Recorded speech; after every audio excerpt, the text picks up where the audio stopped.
Badan Pusat Statistik merilis tingkat kemiskinan pada Maret 2025 sebesar 8,47% dengan jumlah penduduk miskin sebanyak 23,85 juta orang. Jumlah penduduk miskin ini turun 0,21 juta orang dibandingkan kondisi September 2024. BPS mencatat angka kemiskinan pada Maret 2025 sebesar 8,47%, merupakan yang terendah selama 2 dekade terakhir. Penurunan kemiskinan 2025 ini terjadi hampir di semua wilayah di Indonesia. Penurunan paling besar terjadi di wilayah Bali dan Nusa Tenggara. Secara umum, tingkat kemiskinan pada periode September 2020 ke Maret 2025 menunjukkan tren menurun, terutama di daerah pedesaan. Namun, disparitas kemiskinan antara wilayah perkotaan dan perdesaan masih lebar. Tingkat kemiskinan di perdesaan sebesar 11,03% lebih tinggi dibandingkan dengan tingkat kemiskinan di perkotaan yang sebesar 6,73%. Namun kemiskinan di perkotaan mengalami kenaikan selama periode September 2024 hingga Maret 2025. Sementara kemiskinan di perdesaan turun. Penduduk miskin menurut BPS adalah mereka dengan pengeluaran di bawah garis kemiskinan yakni Rp609.160 per kapita per bulan. Jumlah setengah penganggur yang tadi saya sudah sebutkan di jumlah setengah penganggur di perkotaan pada bulan Februari 2025 meningkat 0,46 juta jiwa dibandingkan dengan Agustus 2024. Setengah penganggur tadi teman-teman semuanya ya, mereka yang bekerja kurang dari 35 jam tetapi mereka masih mencari pekerjaan. Nah, sebagian besar juga komoditi pangan mengalami kenaikan harga. Seperti kami mencatat ada minyak goreng, cabai rawit, bawang putih ya. Penduduk kota tergantung pada tadi harga pasar ya teman-teman semuanya. Yang kota kan identik tidak sebagian besar ya, bukan identik. Sebagian besar tidak memproduksi sendiri sehingga kenaikan harga tentunya akan berpengaruh terhadap daya belinya terutama untuk yang rumah tangga pada kelompok bawah ataupun miskin dan juga rentan miskin. Teman-teman, jadi setelah kalian melihat video yang udah aku paparkan atau video berita yang telah aku sajikan di sebelumnya, jadi sini tuh aku akan membahas tentang kemiskinan. Nah, sebelum masuk ke intinya, aku mau menjelasin tentang konsep kemiskinan. Jadi kemiskinan itu adalah permasalahan multidimensi sehingga tidak cukup hanya dipahami dari dimensi ekonomi atau material yang mengartikan kemiskinan sebagai minimnya aset yang dimiliki. Dari dimensi lain, kemiskinan dapat diartikan sebagai ketidakmampuan untuk mengakses hak-hak dasarnya seperti pendidikan, kesehatan, dan menyampaikan pendapat. Diungkap oleh Mulyadi tahun 2011 bahwa kemiskinan adalah sebuah fenomena multidimensional di mana hidup miskin diartikan tidak hanya hidup kekurangan dalam hal pangan, sandang, dan papan, tapi juga berarti akses yang rendah terhadap bermacam sumber daya dan akses produktif yang dibutuhkan untuk pemenuhan kebutuhan yang paling dasar tersebut. Nah, setelah aku jelasin tentang kurang lebihnya pengertian atau konsep kemiskinan ini, jadi di video kali ini aku akan membahas tentang apa itu kemiskinan sudah, sekarang itu penyebab dan dampaknya. Jadi kita masuk ke jenis-jenis kemiskinan. Jadi jenis-jenis kemiskinan ini ada dua, yaitu kemiskinan absolut yang dimana artinya ketidakmampuan memenuhi kebutuhan dasar hidup.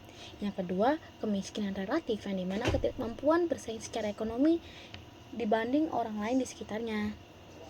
Nah, dari berita yang udah aku paparkan di video sebelumnya, itu tuh menjelaskan bahwa penduduk miskin di Indonesia ini ada 23,85 juta orang di tahun 2025.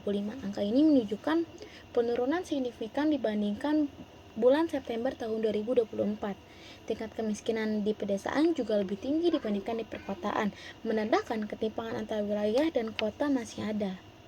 Nah, jadi sekarang aku akan menyebutkan faktor-faktor atau penyebab yang menyebabkan kemiskinan. Jadi itu ada 4, yang pertama ekonomi dan pekerjaan, yang kedua pendidikan, yang ketiga kesehatan, dan keempat bencana dan konflik. Yang pertama itu ekonomi dan pekerjaan, rendahnya pendapatan atau sulitnya mendapatkan pekerjaan yang tetap. Ini contohnya itu buruh harian yang hanya mendapatkan upah pas-pasan. Yang kedua itu pendidikan. Kurangnya akses pendidikan membuat seseorang sulit memperoleh pekerjaan yang layak, dan juga kriteria pada kerja yang mengharuskan pendidikan minimal harus SMA sederajat ini mempengaruhi faktor kemiskinan. Jadi orang-orang yang melamar kerja bisa sulit diterima karena pendidikan tidak memenuhi kriteria pada pekerjaan tersebut. Yang ketiga adalah kesehatan. Jadi di sini aku mau menjelasin bahwa kemiskinan dapat menempatkan seseorang pada kondisi kesehatan yang tidak menguntungkan. Beberapa alasan yang dapat menyebabkan terjadinya hal ini adalah keterbatasan akses kelompok miskin terhadap perolehan informasi dan layanan kesehatan yang memadai, rendahnya pengetahuan dan perilaku hidup yang tidak mengindahkan kesehatan. Kelaparan yang menyertai kemiskinan menambah lemahnya daya tahan tubuh kelompok miskin, sehingga kelompok miskin semakin sulit keluar dari status kesehatan yang rendah.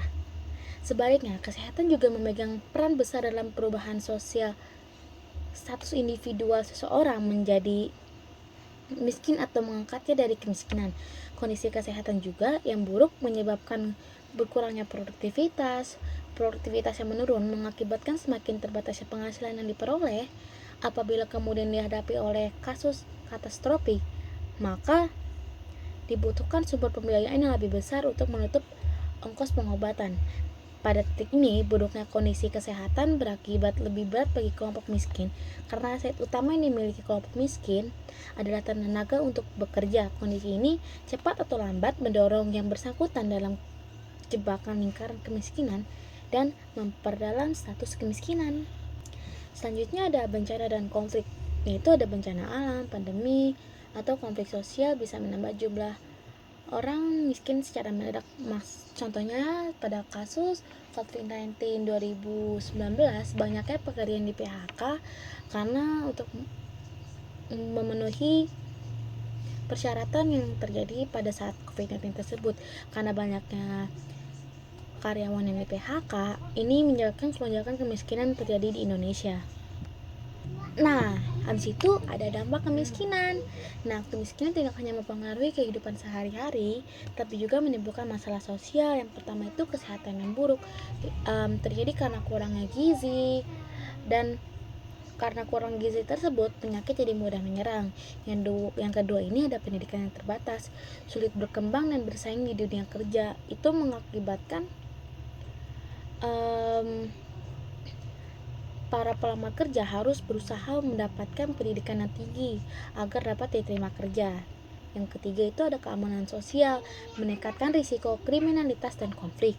Yang keempat, kesenjangan sosial memicu ketergantungan atau ketegangan antara kelompok kaya dan miskin.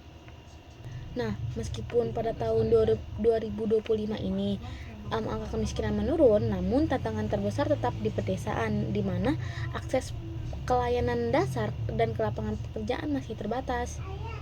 Ini mana kita ketahui juga bahwa banyak sekali orang-orang di pedesaan merantau ke kota untuk mencari kerja karena itu kurangnya lapangan pekerjaan yang ada di desa, atau lapangan pekerjaan tersebut tidak sesuai dengan kemauan atau kriteria yang mereka inginkan.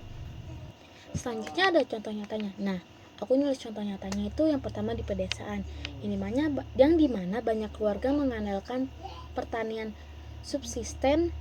Hasil panen yang kecil membuat pendapatan mereka terbatas. Di kota sendiri, meski banyak peluang kerja, biaya hidup yang tinggi tetap menjadi tantangan bagi keluarga yang berpenghasilan rendah. Ini menunjukkan bahwa kemiskinan bukan sekedar masalah ekonomi, tapi juga ketimpangan wilayah dan kesempatan hidup. Habis itu aku juga nulis beberapa solusi yang bisa dilakukan dari berbagai sisi, yaitu dari segi pemerintah. Yang pertama, memberikan bantuan sosial, pendidikan gratis, dan program kesehatan. Yang contohnya ini pendidikan gratis, dari mana Presiden Prabowo ini membuat program sekolah masyarakat yang dimana ini sekolah gratis untuk menempuh pendidikan untuk rakyat-rakyat miskin.